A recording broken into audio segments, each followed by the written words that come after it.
My brother-in-law has always been a bit of a ruckus. Just a very jolly guy, used to be a hard-partied when I first knew him, but not so much now. I mean, he still likes to drink and he smokes weed, but nothing compared to how he used to be. He stays in the basement apartment, which is a full apartment, separate from ours, with a kitchen and bathroom etc.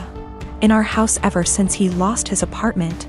He has never really been able to keep a good job, no college education, and also ADHD. And we live in NYC, so affording rent is impossibly hard lately. This was supposed to be a temporary thing for him, out of desperation because he lost his apartment. I should say that he has gone through multiple phases of depression from just living hard much of his life. I remember seeing him when he was in his 20s and he was just a damn mess. Living in shit apartments and working shit jobs, and I remember he was super depressed, like, you know, that kind of depressed. For a bit around a decade ago because of how awful his life was. And it was awful. I won't sugarcoat it. He was getting mugged in his area constantly. His apartment was horribly small and he worked horribly long hours. His ex-wife was awful to him and cheated on him. But in the past 2 months that he has been here, he's been an absolute joy. To both me and my wife and also our kids. We all love him so much. He clearly loves the basement, it's even bigger than his old apartment, and just in general it's in a much better location. He has said, multiple times, how much he loves it at our place. He also is just a great guy to have around. He is a blast with our kids and he always cooks food for us and is just a general great, funny, charismatic guy. He got a new job, working 60 hours a week at a shit job. And now he wants to move out to his friend's place all the way in Coney Island where he would be spending half of his paycheck on rent. At first, we were like, okay, well, this was our agreement, he was eventually gonna leave. But then we kinda had a family meeting and realized, hey, we want him here. I don't even care if he pays nothing in rent, he's great to have around. Just to be clear though, we did tell him he would have to pay something a month, a number we haven't decided yet. When we told him this, he kind of thought it was a joke, but then he agreed.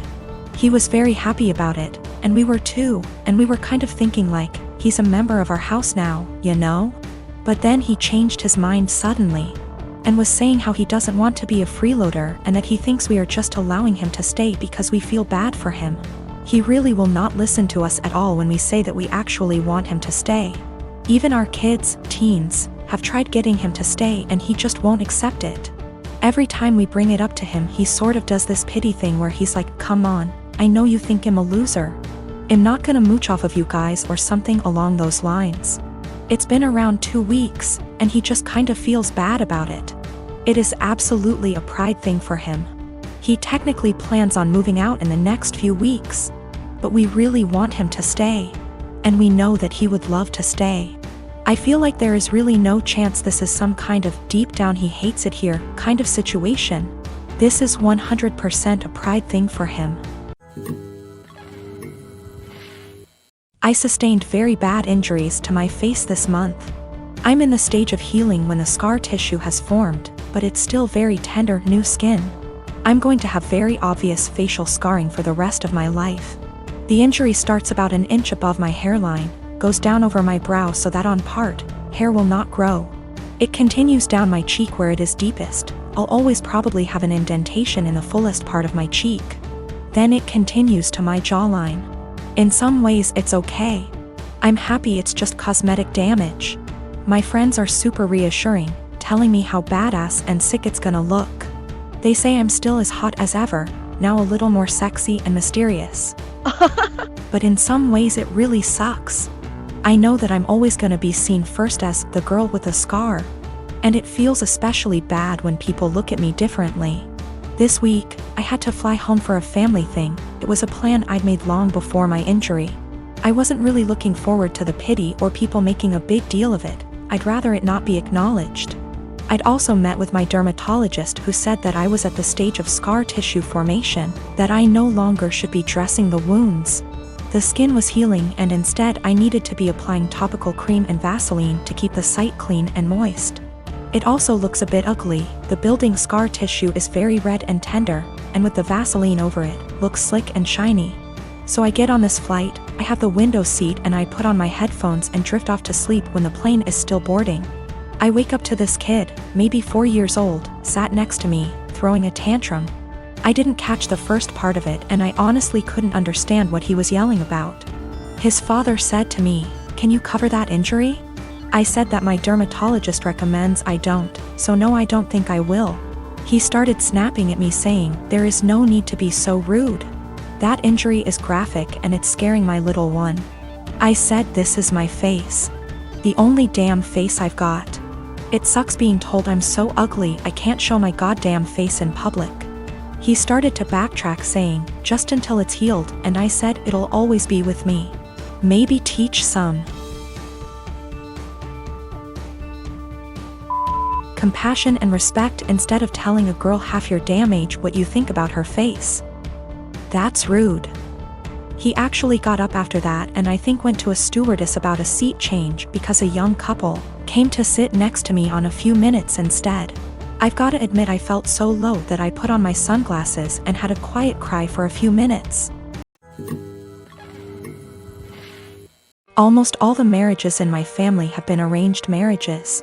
My mom's marriage to my bio dad was an arranged marriage, but it ended up in a messy divorce and him completely abandoning us before I was even born. My mom had a love marriage the second time, despite the disapproval of her family, and has been much happier with my stepdad than she probably would have ever been with my bio dad. Because of this, my mom has always been very adamant that she would not try to force us, my siblings and I, into arranged marriages despite what the rest of our family thought. I've been with my fiancé for 3 years now. We got engaged 2 months ago. He's met my parents and siblings, but as far as the majority of my extended family were concerned, I was single until 2 months ago. Early last year, my fiancé dropped me off home after work one day and my uncle was there. My uncle is the oldest sibling my mom has, so he's seen as the head of the family. He thinks he has a say in what the rest of us do. It was obvious my uncle was pissed, and he ended up grilling my fiancé, and I assume he met his standards. A lot of arranged marriages are about what both families can gain from one another, so he told my mom to get us married quickly. He wanted to make it look like we had an arranged marriage before the rest of our family found out. My mom ignored him and told us to keep dating if it's what we wanted. Over the past year, he's mentioned me getting married to my mom every single time he's spoken to her. Apparently, my uncle assumed just because he'd given the order that we were going to get married soon. He told my cousin, his daughter, that I had agreed to an arranged marriage, and because I had and she was older, she should agree to the match he'd found her. My cousin never mentioned this to me, but she did agree to marry the man my uncle found for her. They got married late last year. They haven't had a good marriage and my cousin is very unhappy. Her husband is incredibly controlling and hardly ever lets her go anywhere without him or a member of his family. Last week, she was over at my house when my fiancé came over to drop some of the clothes I'd left at his place over. When I told my family about my engagement, they all assumed it was an arranged marriage and I didn't bother clarifying because it really isn't anyone's business. You don't tend to do sleepovers if you're having an arranged marriage, so my cousin knew immediately it wasn't what she assumed. She started asking me questions about my relationship and I answered honestly. She got really angry at me and kept demanding to know why I didn't tell her about him. The thing is, I'm very close to this cousin, but I also know how our family is about dating and I didn't want my male cousins trying to strong-arm my fiancé. They've jokingly threatened this before. She pretty much blamed me for her arranged marriage and said she only agreed because she thought I was going to have one too, and if I had told her I had a boyfriend, she would have had the courage to stand up to her family. She hasn't spoken to me since. I do feel bad for her. I know how unhappy she is, but if she had mentioned what my uncle told her earlier, I would have clarified. I don't want this to be the end of our relationship, but I don't know what I can do to fix this. I am a 17-year-old female, and I live with my mom, stepdad, and stepsister and stepbrother. I lost my dad to cancer when I was 13 years old. We were very close and his death was a major loss in my life. I wasn't able to keep much of his belongings because of my stepdad's insecurities and lack of sympathy and respect for me, and my dad. It's sad to say that mom moved on relatively fast. My stepsister and I share a room together. My stepbrother has the bigger room because he's a man. And as a result, me and my stepsister are always in conflict. She wants me out during the day as she uses the room as her art studio.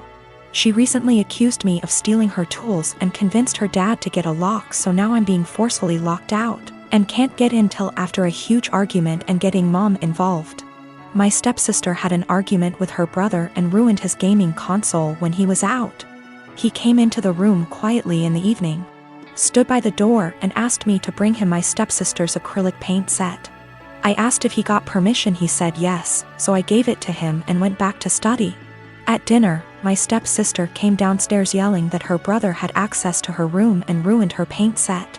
There was a lot of yelling and arguing. Stepdad asked how my stepbrother walked into the room when it was supposed to be locked. My stepbrother admitted I helped him out and brought the paint set to high. My stepsister went off on me, called an accomplice, then ran upstairs and took the gift I prepared for my dad for Father's Day. I picked up flowers I planted from our small garden that I take care of by myself, and prepared a nice wooden letter-shaped pot, used my dad's first initial and filled it with the flowers I picked and decorated it with ribbons. It wasn't that good, but it was like a floral letter. I planned to visit his grave and put the gift there. She damaged it to pieces. It was completely ruined. I yelled at her and kept crying. Mom and stepdad gave her harsh punishment and thought it was fixable, but I was so done I called my uncle, who came and berated my mom and stepdad.